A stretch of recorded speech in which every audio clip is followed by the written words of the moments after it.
Bom dia, pessoal, tudo Tá bem? bom. Então, prazer, meu nome é Rodrigo Tomás, eu sou atualmente analista comercial aqui na eConsult.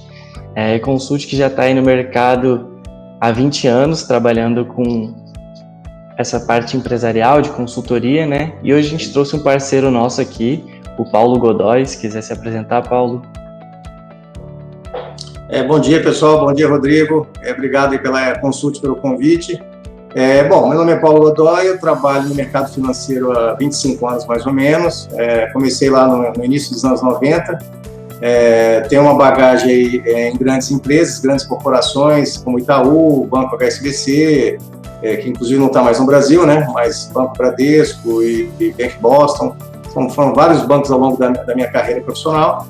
E atualmente eu tenho uma empresa de consultoria e correspondência bancária. Na área bancária também, é o meu core business, é a minha especialização, né, do negócio. E aí estou aqui para tentar passar um pouquinho da minha experiência, tanto profissional, na área de produtos, do meu entendimento aí macro e micro aí das empresas e da economia aí de uma forma geral. Certo, e em nome da eConsult eu agradeço sua presença e sua disponibilidade para estar batendo esse papo aí com a gente.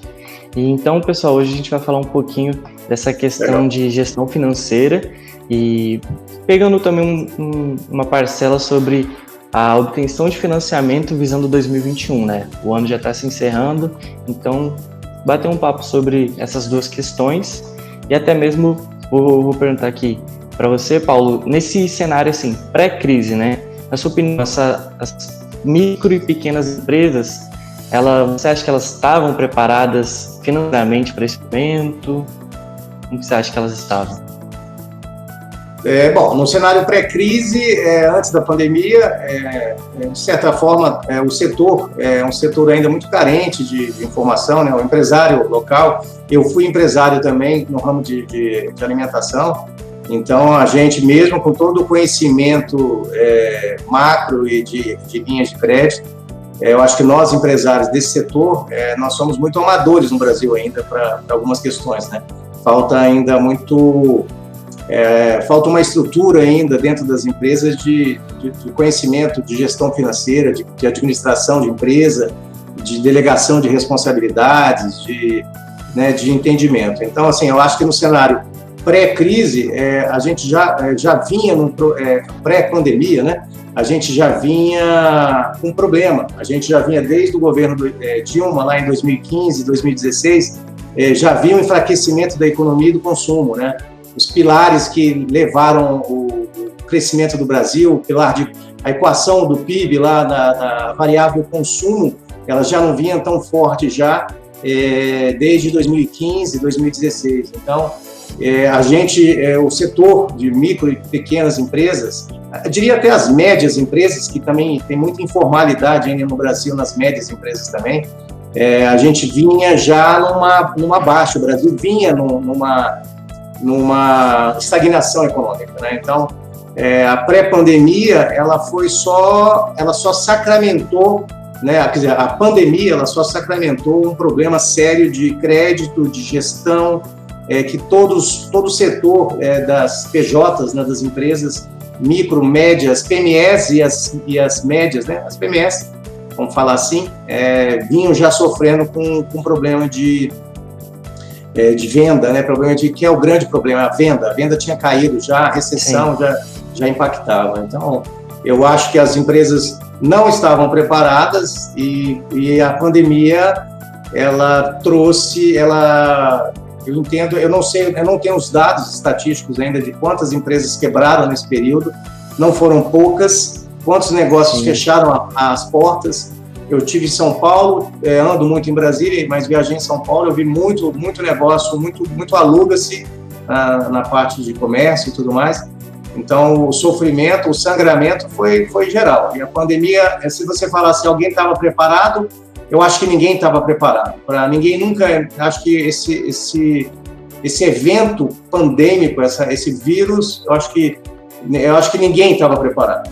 Em que pese o Bill Gates ter falado alguma coisa sobre o vírus, era o maior risco do mundo, né? Mas ninguém acreditou, Era obra de ficção de Hollywood, né? A pandemia era uma obra de ficção, né? Mas ela aconteceu, ela existe, é uma realidade e fez com que as empresas se reinventassem. O brasileiro é bom para se reinventar, mas eu acho que ninguém estava preparado, Rodrigo. Nem eu estava preparado, né? Não, com certeza. Acho que pegou todo mundo de surpresa mesmo. Acho que até essa questão das pequenas, médias empresas podem ter sofrido realmente, que nem você falou dessa parte do alugas, que você viu bastante por aí. E com relação a essa gestão financeira, você acha que eles poderiam ter feito alguma coisa para se prevenir desses choques? Eu acho que, eu acho que as empresas ainda, as PMEs, elas têm uma deficiência muito grande nessa questão financeira. Existe uma máxima do achismo, onde o dono da empresa que não tem formação, muitas vezes acadêmica, e que não quer dizer que a formação acadêmica seja um segredo de sucesso. Tem vários empresários em Brasília que não são formados e têm grandes negócios, né? Então, nós que somos formados, nós que temos um curso, muitas vezes temos dificuldades em fazer a gestão de um negócio. Mas eu acho que existe um papel grande da consultoria financeira, da gestão financeira, que sim, poderia ter ajudado muito as PMEs, vamos chamar assim, nesse momento de crise.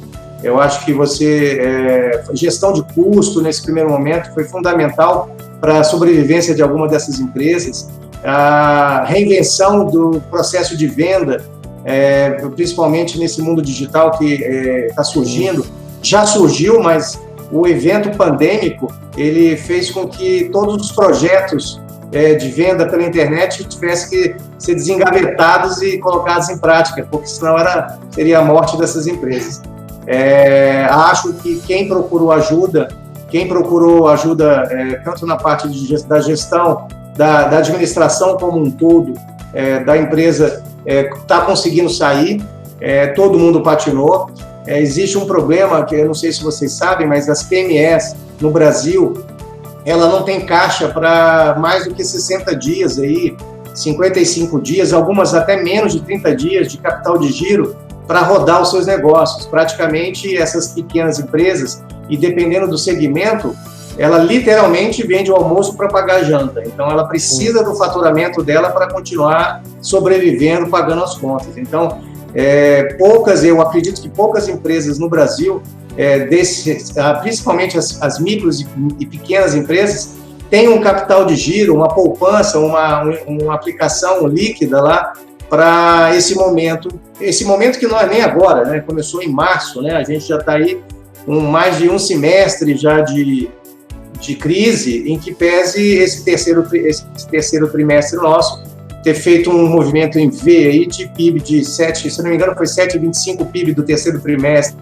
né? Então já é um movimento de venda de novo e vários desses setores aí contribuíram para esse PIB também, né? Não só o agrobusiness, né?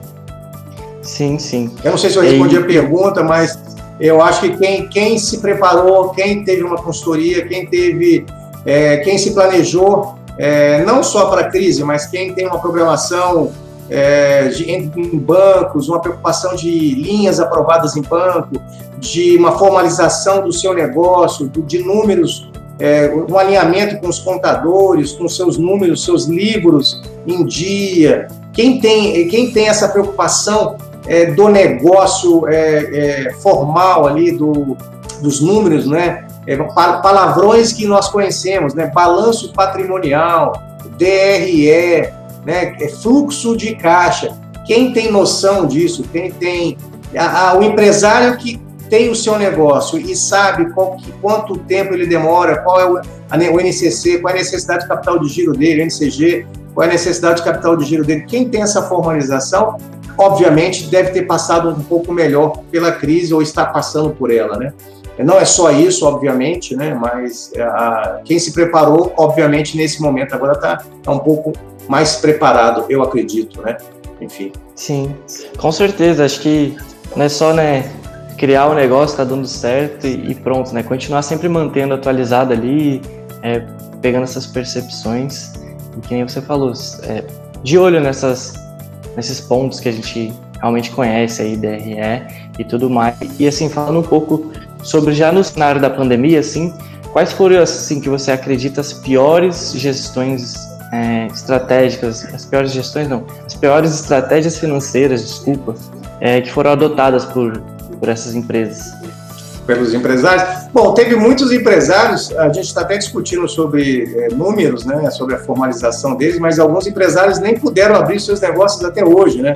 O setor de academia aí sofreu muito, vem sofrendo muito e vai sofrer muito ainda por conta do risco de contágio dentro dos seus negócios, né? Então, esses setores talvez nunca mais voltem da forma, enquanto não sair a vacina, voltem, né? Setores outros como bares, restaurantes, também boates, também sofreram muito mais do que outros setores que continuaram com seu consumo normal, com a sua venda normal, ou em tese normal. Se eu te falar, eu hoje, setores que por falta de gestão tenham se prejudicado mais, eu não diria um segmento específico, eu acho que todos os segmentos, todas as PMEs, com as suas portas abertas, que não se prepararam, principalmente na questão bancária, de linhas, de limites pré-aprovados, porque o brasileiro tem uma mania, o brasileiro é muito imediatista, né? Ele tem uma necessidade de 13º salário. Agora, por exemplo, as empresas estão em busca de linhas de financiamento para pagamento do 13º salário. Todo ano, a partir de outubro, existe um movimento bancário de procura das empresas para elas já se prepararem, um movimento anterior à necessidade, para esse pagamento da primeira parcela em novembro e da segunda parcela em dezembro. Então, normalmente o empresário brasileiro não é exclusivo de um segmento ou outro, obviamente tem segmentos. Aí, se a gente entrar no segmento corporate, são empresas já preparadas, que têm toda uma estratégia, mas as PMEs, eu diria que é muito pelo movimento da onda, né, do que precisa, do que não precisa, e aí ele vai atrás do recurso, ele resolve comprar uma máquina, um equipamento, sem ter percepção do payback, se vale a pena comprar a máquina ou não, se vai agregar mais venda. Então, assim, é muito complicado dizer qual setor se preparou menos ou adotou uma estratégia errada. Porque, na verdade, a pandemia fez com que os setores parassem de vender porque as lojas estavam fechadas, né? Mas eu acredito que, não colocando a culpa de nenhum setor, seja automobilístico, atacadista, supermercadista, esses até tiveram até aumento de venda, de certa forma, né? Sim. O pessoal de restaurantes, hotéis, hotelaria sofreu demais, estão se sangrando até hoje, né? Em função disso. Mas eu acho que o empresário, para dentro do nosso negócio aqui, as empresas elas não fazem o dever de casa antes do problema acontecer. Então, se eu pudesse dar um conselho aos empresários, já deixem os seus números atualizados, atualizem os seus cadastros. A gente precisa de banco, o empresário precisa de banco. Então, mantenham os seus cadastros atualizados, deixem os seus números atualizados, demandem as linhas, já deixem as linhas aprovadas. Muitas vezes, eu sofri muito na ponta como gerente de banco, a gente queria aprovar a linha para o cliente, muitas vezes, não estou precisando. A hora de aprovar é agora que não está precisando. Aprova a linha. Depois, se ela não vai ser utilizada, renova-se depois, mas entenda quanto que a sua empresa vale, quanto que ela tem, qual o valor que ela tem dentro dos bancos, avalie os seus parceiros, quais bancos são realmente seus parceiros. O Banco do Brasil é um bom parceiro para o empresário brasileiro, para o empresário brasiliense. O Santander é o melhor parceiro. É bom ter uma exclusividade de um banco ou outro. Então, eu acho que assim, a gente precisa há um amadorismo nosso ainda. Eu me coloco também nesse grupo, tá? Eu fui dono de 2 restaurantes. Há um amadorismo, a gente só procura a linha quando precisa. Eu acho que a gente tem que procurar a linha, limites. Esse conceito que muito empresário no Brasil e em Brasília não conhece. Você pode já deixar linhas aprovadas. Se você vai usar ou não é outra coisa. Então você pode se preparar. E para você se preparar com linhas aprovadas, você tem que ter seus livros em dia, você tem que ter seus balanços, você tem que pedir, você tem que exigir do seu contador ou a parte de TI, na parte de sistema, que você tenha informações fidedignas da sua empresa. Claro, quanto menor a empresa, mais informalidade, mais difícil, menos um balanço fala. Óbvio, uma empresa que fatura 100 mil por mês, por exemplo, 50 mil por mês, provavelmente não é o balanço que vai falar alguma coisa. O que vai falar mais é o fluxo de caixa. Mas eu acho que ainda, se fluxo de caixa ainda, cash flow, é um palavrão para muito empresário. O que é isso? O que é fluxo de caixa? E detalhe, muito empresário administra sua conta, pessoa física e jurídica dentro da mesma conta. Então, assim, há muito amadorismo ainda. Então, o recado que eu daria é organizem os seus livros, organizem as suas informações financeiras. A gente chama de um book, um kit bancário, chame do que quiser, mas tenha isso, tenha as informações da sua empresa, quanto que eu vendo, quantos clientes eu atendo, qual que é o meu business, qual que são os principais produtos, qual que é o meu produto, meu carro-chefe. Isso é outra coisa, até muitos empresários nem sabem o que eles podem até achar que sabem, mas não tem isso no papel, então, e essa informação vale ouro também para os bancos, né?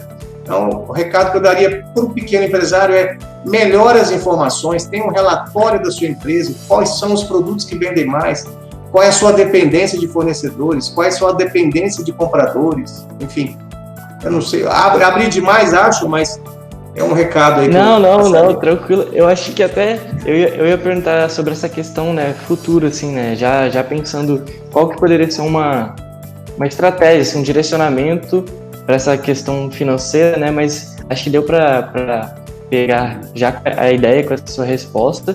A gente pode até começar a conversar um pouquinho sobre o financiamento, né, porque algumas pessoas, elas pegam essa percepção do financiamento tanto pega o financiamento para abrir a loja, como para continuar mantendo, né, esse empreendimento e tudo mais. Claro.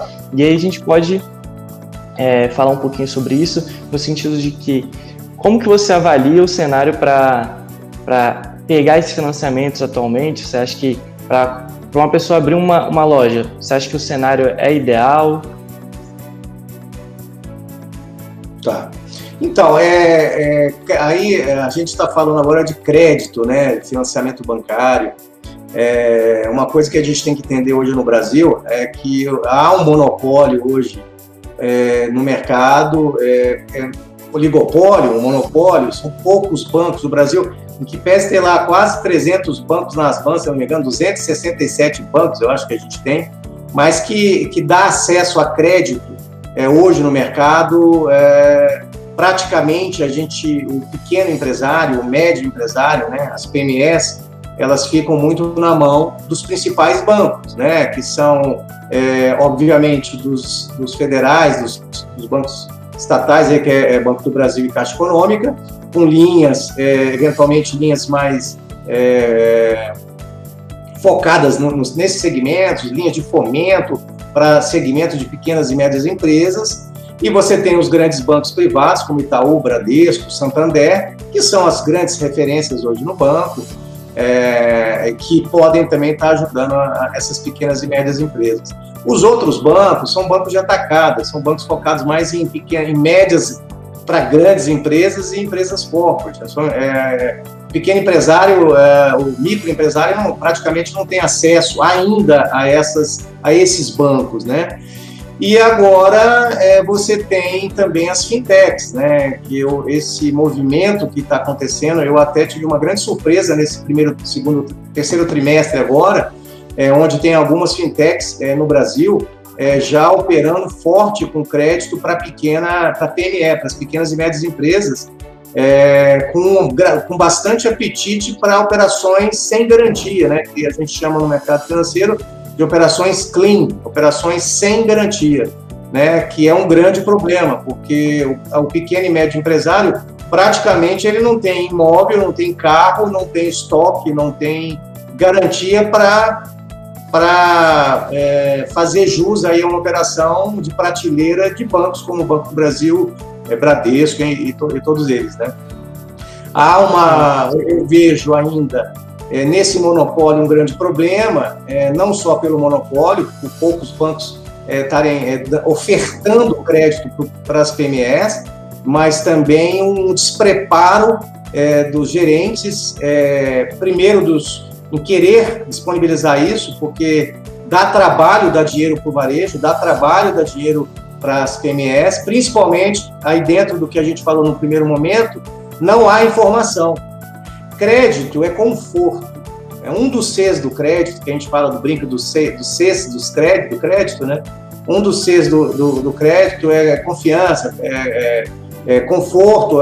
A confiança vem do conforto e esse conforto vem da informação. Tem que ter informação. Sem informação é difícil o gerente do banco defender uma operação para um cara que está montando o negócio agora. Ele não tem experiência no negócio, ele era, como eu, bancário, montou um restaurante e quer uma linha para operar no restaurante de BNDES. Se a gente entrar no BNDES, então, a gente vai pirar, porque não tem dinheiro para tanta demanda, né? Em que pese essa última linha do BNDES de FGI, a gente atendeu bastante cliente no escritório aqui, por uma fintech, através do fund do Banco Votorantim, que liberou isso para essas empresas. Então, o BNDES existe. É difícil pegar, mas existe essa linha, né? Então, acho que acho que são duas coisas. Eu acho que, primeiro, as empresas têm que fazer o dever de casa delas, fornecendo informações relevantes. Aí que eu acho que a consultoria ela faz muita falta. Exemplo, vamos lá, eu gosto de dar exemplo porque a gente fica fácil entender para quem é leigo e está do outro lado. Eu quero montar um negócio, eu quero pegar uma linha de BNDES no Banco do Brasil, eu quero pegar uma linha aqui para nós do Centro-Oeste, uma linha de FCO, né, que é uma linha de financiamento do Centro-Oeste, uma linha de FCO subsidiada. A primeira coisa que o Banco do Brasil exige é o plano de negócio, o que você vai vender, quanto que você vai ganhar, qual é a expectativa de faturamento do seu negócio, qual é a sua margem, o que você espera. Então, você tem um dever de casa a ser feito, não só ir lá no banco e pedir a linha, eu preciso de R$300 mil para montar um restaurante. Eu preciso de um plano, quem são os meus concorrentes, quais são os produtos que eu vou vender, qual que é o meu diferencial. Existe um planejamento para isso. Então, consegue fazer isso? Consegue. Precisa de um consultor? Provavelmente, só se a pessoa for muito da área que está montando o negócio, mas provavelmente vai precisar de uma consultoria para montar um bom projeto, para apresentar ao banco. Então, a primeira coisa, na linha de financiamento, nesse tema financiamento, se preparem, antes de ir ao banco pedir o crédito, primeiro você tem que saber para que você quer o dinheiro. Óbvio, eu sei que todo mundo quer dinheiro para capital de giro, para continuar pagando as contas. Mas você vai pagar as contas, mas qual que é o objetivo? Tenha informação. Tenha certeza por que você está pegando esse dinheiro. Para que você está pegando esse dinheiro? A modalidade do dinheiro. Eu estou pegando uma linha de capital de giro, às vezes antecipação só das vendas que atenderia. Então, você tem que também, não só para que você quer o dinheiro, mas qual que é o melhor modelo, qual é o melhor produto para você. Acho que isso é legal. E muitas vezes o gerente do banco vai vender o que é melhor para o banco. Isso é um problema também. Então, os bancos vendem o que é melhor para o banqueiro, para o acionista, e muitas vezes o cliente tem que pegar um dinheiro que não é nem muito bom para ele, mas ele precisa de pagar a conta e não resolve. Mas na linha do financiamento, eu diria que para nós, PMEs, que eu me coloco também como uma pequena e média empresa, a gente tem que ter informação, a gente tem que estar preparado, a gente tem que saber bastante do nosso negócio, ter bastante informação para fornecer ao banco. E em relação aos bancos, são poucos. Existe agora um movimento do banco digital, das fintechs no mercado, pegando um pedacinho desse mercado que hoje praticamente operado aí pelos grandes bancos. Por isso que não deixa de ser um monopólio, um oligopólio desses caras. Há saídas e alternativas diferentes hoje, onde o pequeno e médio empresário pode estar solicitando recursos, mas ainda muito aquém da necessidade deles, né? Realmente, o Banco do Brasil, a Caixa Econômica, precisa ter bastante oferta, porque os bancos privados têm as suas limitações e existe um grande problema, né, Rodrigo? Empresas que estão nascendo teoricamente, elas têm pouco acesso ao crédito, né? Infelizmente, elas têm pouco acesso a crédito, até por uma questão estatística, né? A mortalidade de empresas no primeiro ano de vida é monstruosa no Brasil. Se você pegar uma análise de uma curva de 4 anos, é desastrosa. Assim, eu acho que eu não me preparei para esse dado, mas eu diria que acho que 1/3 das empresas, eu nem sei se é tudo isso, sobrevive com 5 anos, entendeu? Então, o risco de crédito para quem empresta também é muito alto, por isso a necessidade, de repente, de algumas garantias, né? Mas eu diria para o pequeno e médio empresário, tenha informação, uma boa informação, muitas vezes ajuda para conseguir uma linha de crédito interessante e que faça sentido aí dentro da operação dos caras, né? Eu acredito. Sim, sim. E com relação, assim, quem pretende abrir uma empresa ou até mesmo expandir, né? Dessas linhas de crédito, quais você vê assim, que tem as melhores condições e oportunidades atualmente para quem realmente deseja abrir e expandir? Quais são as linhas de crédito? Então, as linhas de crédito, porque você tem linhas para giro, né, de estoque, dependendo, aí depende do segmento da empresa, e você tem linhas de investimento, né, que é para equipamentos, para maquinário, para obra, para construção civil. Então, são linhas por uma linha de investimento é uma linha que ela no primeiro momento ela não vai gerar uma receita diferente do que a empresa já vem faturando. São melhoramentos para um projeto de expansão em função de uma curva de aumento de venda, onde ela precisa aumentar a sua capacidade de entrega, por exemplo. E outra coisa são linhas para giro da própria venda que a pessoa, que o negócio execute, que ele precisa, como ele tem uma necessidade de capital dentro do fluxo de caixa dele de 30 dias lá, ele precisa complementar com antecipações, ele consegue também linhas específicas como conta garantida, antecipação de recebíveis para complementar esse fluxo de caixa dele dentro dos 30 dias. Então, primeiro a gente tem que entender qual que é o objetivo, e essa sempre vai ser a primeira pergunta, qual que é o objetivo da linha, o empresário tem que saber para que ele quer o dinheiro, essa é a primeira pergunta que um gerente de banco deve fazer para ele, e as melhores linhas que você me perguntou, obviamente, as melhores linhas são as linhas subsidiadas, são as linhas de FCO, as linhas de BNDES, principalmente para essa parte de investimento. E não só investimento, mas o próprio FGI foi uma linha de capital de giro que o BNDES disponibilizou agora para as pequenas e médias empresas, linhas até com carência de 6 meses, linhas sem garantia, linha clean, para empresas que faturam mais, em que pese tinha um critério que seriam empresas que faturassem mais de 10 milhões por ano.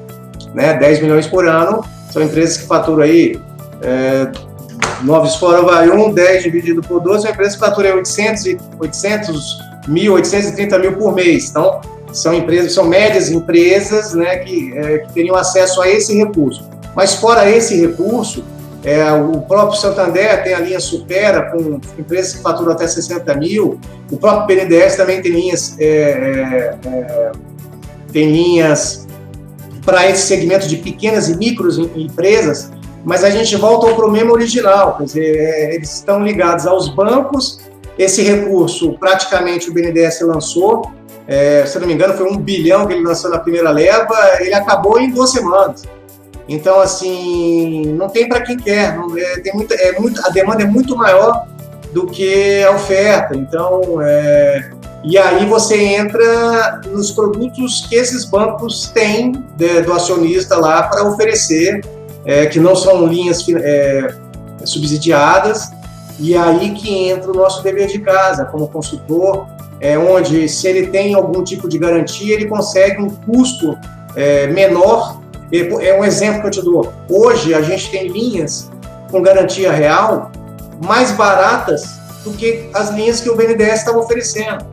Então muita gente acha também que obviamente o BNDES, muitas linhas eram clean, né, sem garantia, mas às vezes o empresário tem uma garantia e não sabe que pode usar essa garantia para pegar taxas abaixo de 1% ao mês e se sujeita a pagar descontos em factories ou em bancos com taxas de 3, 4, 5, 6%. Tem bancos de primeira linha aí cobrando 6% ao mês. A gente tem uma Selic de 1,90 ao ano, 2%, 1,90, que é o custo do dinheiro, e o cara está cobrando 6% do empresário. Então, assim, 6% por quê? Tem um cálculo lá atuarial que a inadimplência é muito alto para a linha CRI, para empresário que tem 1 ano de vida, tal. Mas 6%, gente, não dá, não viabiliza, tem margem que dê isso. Um segmento hoje de alimentação, é essa conta que as pessoas têm que fazer. Um segmento de alimentação hoje, a margem, eu diria que é inferior a 10%. Há 3 anos atrás, era um setor que tinha 20% de margem. Então, tudo bem, você pagar aí, sei lá, 6% de juros, no setor que tem 20% de margem, de repente essa conta fecha, mas agora, com margens abaixo de 10%, você pagar linhas acima de 3%, 4% ao mês, o cara vai pegar, vai resolver o problema dele ali, mas talvez ele já está dando uma pá de cal aí, já a primeira pá de terra na cova, entendeu? Então, eu diria que procure um consultor, procure uma empresa, se o seu gerente não tem capacidade, gerente de banco é igual médico. Não vai no primeiro, você vai no médico, o cara tem que operar, pega uma segunda opinião. Então, vai no outro gerente do banco. Esse papo de ter um banco só, não tenha um banco só, não tenha um parceiro financeiro só. Senhor empresário, senhor PME, banco não tem fidelidade a ninguém. O dia que, se a crise bater forte, eles vão recolher crédito. Então, não seja essa bandeirinha, eu sou fiel ao Itaú, eu sou fiel ao Banco do Brasil, eu sou fiel... Primeiro, essa questão de fidelidade é muito relativa, a gente está falando de negócio. Então, o conselho que eu dou às PMEs tenham mais bancos, façam o seu dever de casa, arrumem os seus livros, aprovem linhas em 2, 3 bancos. Aí depois você vê o que você pode fazer e o que você não pode. Agora, Paulinho, eu não sei fazer. Contratem um consultor, contratem uma empresa, está cheio de empresa boa aí, eles vão arrumar as suas informações, e muitas vezes eu estou te falando, crédito é informação. A gente estava falando de financiamento, agora eu saio um pouco do tema, porque eu gosto de voltar para enfatizar. Tenha informação, busque opções. As linhas, Rodrigo, tem linha boa hoje, no auge da crise, da segunda onda da pandemia, hoje no mercado bancário, no mercado de fintechs, você empresário, se você tiver uma garantia real, um carro, um terreninho, você vai conseguir linhas abaixo de 1% para injetar no seu negócio ou para montar o seu negócio, abaixo de qualquer BNDES e FCO que tem aí hoje ofertado. Até porque a taxa, o cara vai lá, o BNDES está com taxa abaixo de 1%. Só que a tarifa de abertura de crédito do cara já leva a taxa do cara para 1,50 ao mês, 1,30 ao mês. Só a TAC, né, que a gente chama de TAC, é tarifa de abertura de crédito. Então, assim, são duas coisas, outra informação importante. Cuidado com a parcela. Veja, de fato, quanto você está pagando de juros. A parcela está cabendo no fluxo, mas calma, veja quanto de fato você está pagando. Outra coisa, PME, olhe os contratos, veja quanto de juros o banco está cobrando e faça a conta no extrato. Muitas vezes você tem um contrato assinado de 1% ao mês, 1,5% ao mês, mas quando você vai fazer a conta no extrato, não é a taxa combinada. Precisa de um consultor, precisa de fazer uma análise um raio-x mais específico nessas contas, nesse financiamento, nessas operações, no seu fluxo de caixa. O que é fluxo de caixa, Paulinho? Seu extrato bancário. Olha o seu extrato bancário, que entra, o que sai, as parcelas, quanto que você pegou, tem que fazer conta. E informação é tudo na linha de financiamento. Então, tem linhas próprias, o mercado hoje está oferecendo. Gostaria até de enfatizar que o mercado das digitais, hoje, digital não é um banco que é só digital, não é o Nubank digital, não, mas é um banco digital, mas ele não oferece linha de crédito para PJ.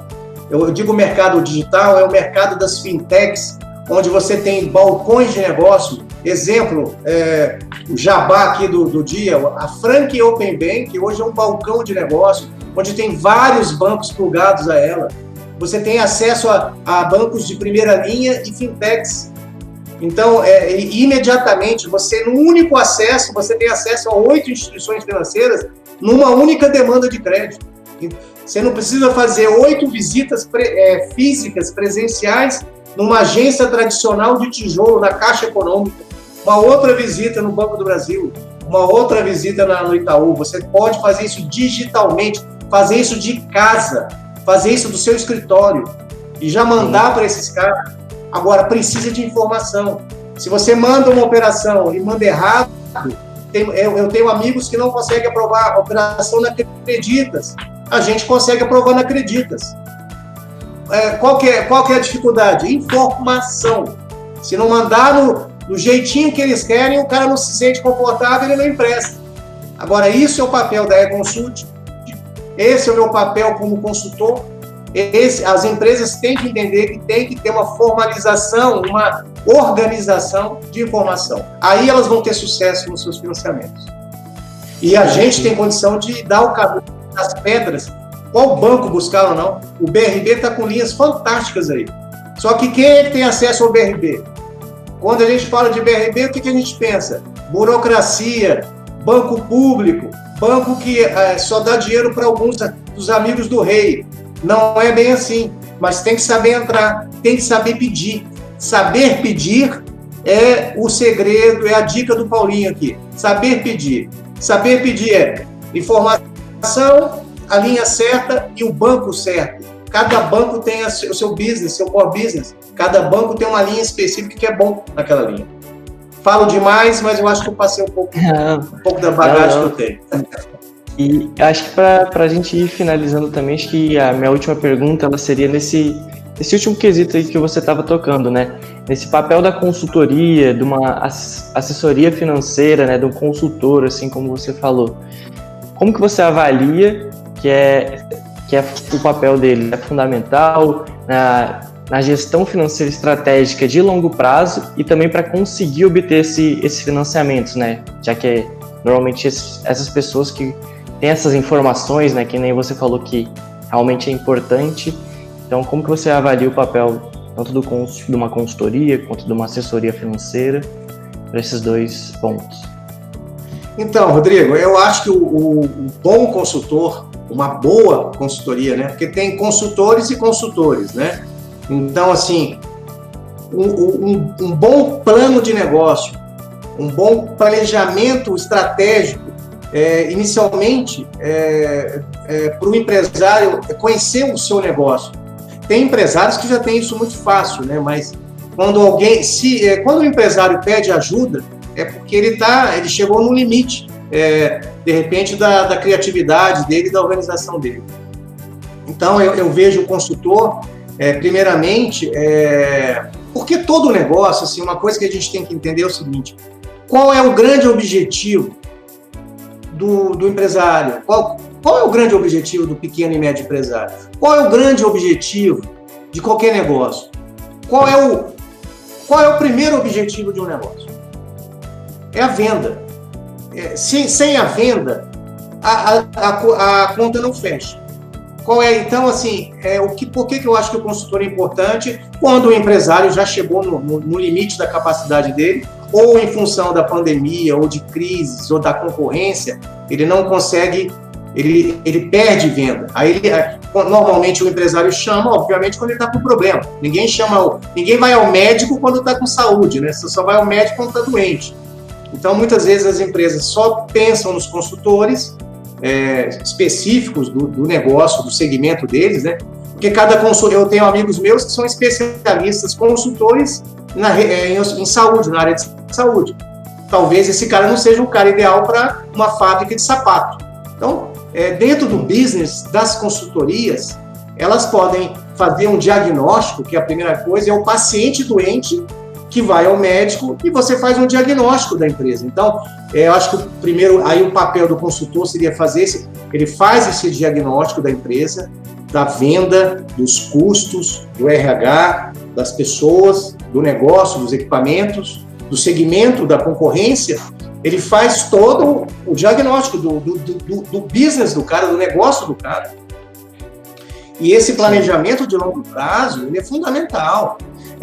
Você pega bancos, o Citibank é a prova, o Citibank inclusive saiu do Brasil, opera hoje com Corporate Bank, mas ele saiu do Brasil porque o Citibank ele faz planejamento semestral, trimestral, anual, quinzenal, quinquenal, 5 anos, 10 e 10 anos. Ele quer saber o que você vai fazer daqui a 10 anos, qual a ação que você vai tomar. E a pandemia veio para aumentar mais ainda os riscos que não são do negócio, né? Então, eu diria que sem um consultor, porque também o empresário, o pequeno e médio empresário ainda, esse está na ponta, ele está com a barriga no balcão, ele está no caixa, ele não tem tempo para fazer, estruturar, muitas vezes isso é intuitivo, e desafiaria até, eu acho que 1%, acho que nem 1% das empresas PMS tem planejamento para 5 anos. Não tem, 1% não tem mesmo. Então, assim, um bom consultor, uma boa consultoria, ou a preocupação das empresas em ter isso hoje, frente a essa crise da pandemia, ela veio para ensinar muita coisa para a gente. Então, eu acho que tem que ter sim esse papel de, primeiramente, obviamente, o paciente está doente, tem que ter um diagnóstico, tem que ter o diagnóstico do médico. O consultor está aí para fazer isso, para entender os livros, para traduzir o que está acontecendo. E falo que as pequenas empresas precisam disso também. Tem muitas empresas que estão falidas porque o seu modelo atual de negócio não funciona mais e o cara insiste ainda. Agora, talvez com uma consultoria, talvez com um diagnóstico bem feito, um eureka que surja ali.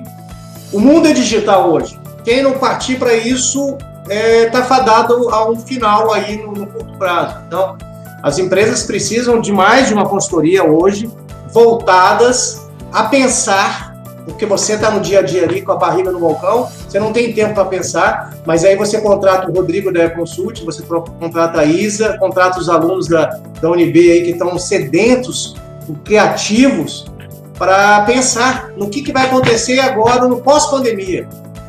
E aí a gente pensar o que vai mudar, quais as oportunidades que surgirão. Eu acho que aí tem que ser realmente um consultor, obviamente, sentado com o empresário, para estar fazendo um brainstorm ali e informação em volta. Não é barato, obviamente, muitas vezes muitos não terão condição de capacidade de pagamento para isso, mas quem quer sobreviver precisa de informação. O empresário hoje que não tem informação, o empresário que não sabe o que é internet, não sabe o que é venda.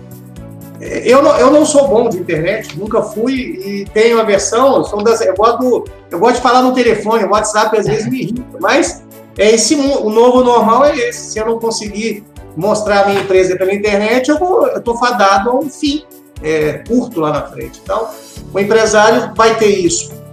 Se você não sabe, eu não sei, eu vou contratar alguém. Eu agora, inclusive, estou contratando uma consultoria para a minha empresa na área de mídias sociais, redes sociais, sites, e-commerce. Eu tenho que estar nesse mundo já. Na verdade, passou da hora. Eu tenho que estar nesse mundo, eu tenho que entender bem disso. E preciso de um consultor. Então, eu acho, Rodrigo, a consultoria é fundamental. No curto, para o diagnóstico do doente, e no médio, para a condução e entendimento do negócio, e no longo. Agora, obviamente, tem todo o tratamento médico, todo o tratamento de gestão financeira, tem um D e um para depois dali a empresa toca, porque também obviamente você pode fazer esporádico lá, visitas semestrais, mas tem que estruturar primeiro para ajudar o empresário. E ele tem que buscar o que é melhor para ele. E, obviamente, tem que ter confiança no consultor. Acho vital. Não sei se eu respondi, falo demais, mas... Nada, não. Respondeu sim, acho que respondeu com certeza. E queria te agradecer por esse momento, Paulo, por ter se disponibilizado para falar com a gente. E, pessoal, que nem o Paulo falou, aqui a gente da E-Consult está disponível para isso, para poder auxiliar vocês realmente nessa parte de gestão. e também do financiamento, então pode nos procurar aí no nosso site, nas redes sociais, vocês vão encontrar nossos contatos. E Paulo, em nome da Consult de novo, muito obrigado por esse momento, hein? Obrigado a vocês. A última mensagem que eu queria passar é: peçam ajuda, empresário, peça ajuda. Se está com dificuldade, chegou no seu limite, peça ajuda. Qual é o problema de ouvir uma proposta? Né? Acho que o problema não é pedir ajuda, né? É se afundar só por ter medo de pedir essa ajuda e querer continuar levando sozinho ali. Não tem problema pedir ajuda para ninguém, não. Não tem problema nenhum pedir ajuda. Fechado. Abração, hein, Paulo? Abraço, tudo de bom. Hein? Abraço para todos. Sucesso aí.